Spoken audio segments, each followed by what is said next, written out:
le monde, j'étais lié par le péché. Bien-aimés frères et sœurs dans le Seigneur, bonjour, je suis Carlos Rekandé pour 5 minutes avec Jésus-Christ. Le thème que nous abordons aujourd'hui est les ennemis de la destinée, Aman. Les ennemis de la destinée, Aman. Bien-aimés dans le Seigneur, Jérémie chapitre 29 verset 11 déclare « Car je connais les projets que j'ai formés sur vous, dit l'Éternel, projets de paix et non de malheur, afin de vous donner un avenir et de l'espérance. » Dieu, en vous créant, a un plan sur votre vie. Tout est tracé, tout est écrit et Dieu veut que tout soit parfaitement accompli dans les moindres détails. Pour que vous puissiez accomplir votre destinée, il est important pour vous d'être en partenariat avec votre Créateur, de donner votre vie à Jésus-Christ, parce que le salut est la porte d'entrée dans votre destinée. Quiconque n'est pas encore né de nouveau, est hors de sa destinée, quelles que soient les choses qu'il a, quelles que soient les possessions, ses avoirs, quelles que soient les réalisations qu'il a eu à faire dans ce monde, il est hors de sa destinée. Dieu n'appelle pas succès ce que tous appellent succès. Le succès qui ne porte pas la signature de Dieu ou qui n'est pas empreint du salut divin est un succès illusoire. Il y a beaucoup d'ennemis de la destinée, mais ici nous parlons de Aman. Lisons dans le livre de Esther chapitre 3 au verset 5. Et Aman vit que Mardochée ne fléchissait point le genou et ne se prosternait point devant lui. Et il fut rempli de fureur. Pourquoi Aman était-il rempli de fureur? C'était assez clair, parce que Mardochée ne se prosternait pas devant lui.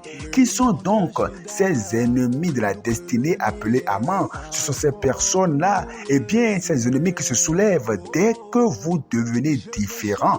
Lorsque vous êtes différent de la multitude, lorsque vous ne faites pas ce que tous font, un ennemi se soulèvera. Il s'appelle Aman.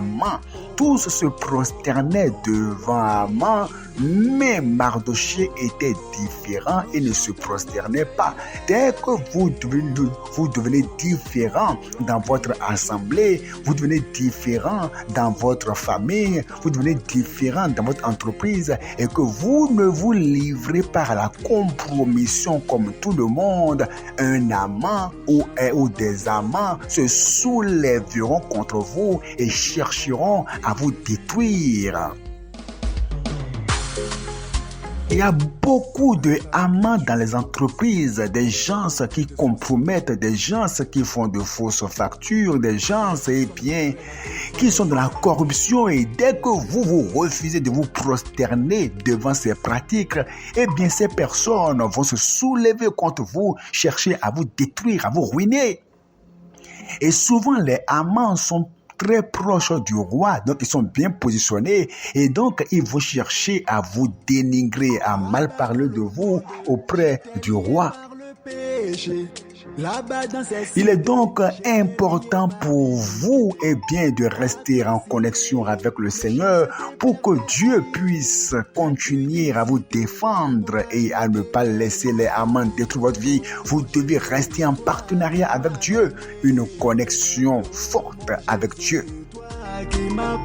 Les amants donc sont dans nos entreprises et n'aiment pas que nous puissions être différents, rester honnêtes, rester purs, rester dans l'obéissance à Dieu. Ils veulent que nous puissions compromettre avec eux et dès que vous êtes différents, ils se soulèvent contre vous.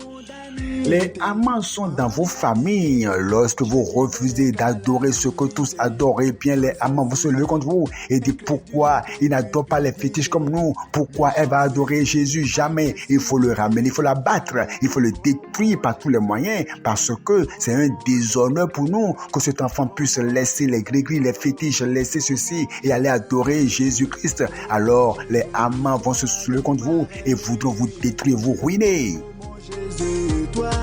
Les amants, malheureusement, sont aussi dans nos assemblées dès que même le Saint-Esprit vous pousse à faire une chose et que Dieu même vous conduit. Eh bien, les personnes qui sont assises dans la religion ne chercheront pas à comprendre que c'est le Seigneur qui vous conduit dans telle ou telle autre chose, mais ils vont vous combattre. Pourquoi il fait ça comme ça? Pourquoi pas comme ça? On n'a jamais fait comme ceci.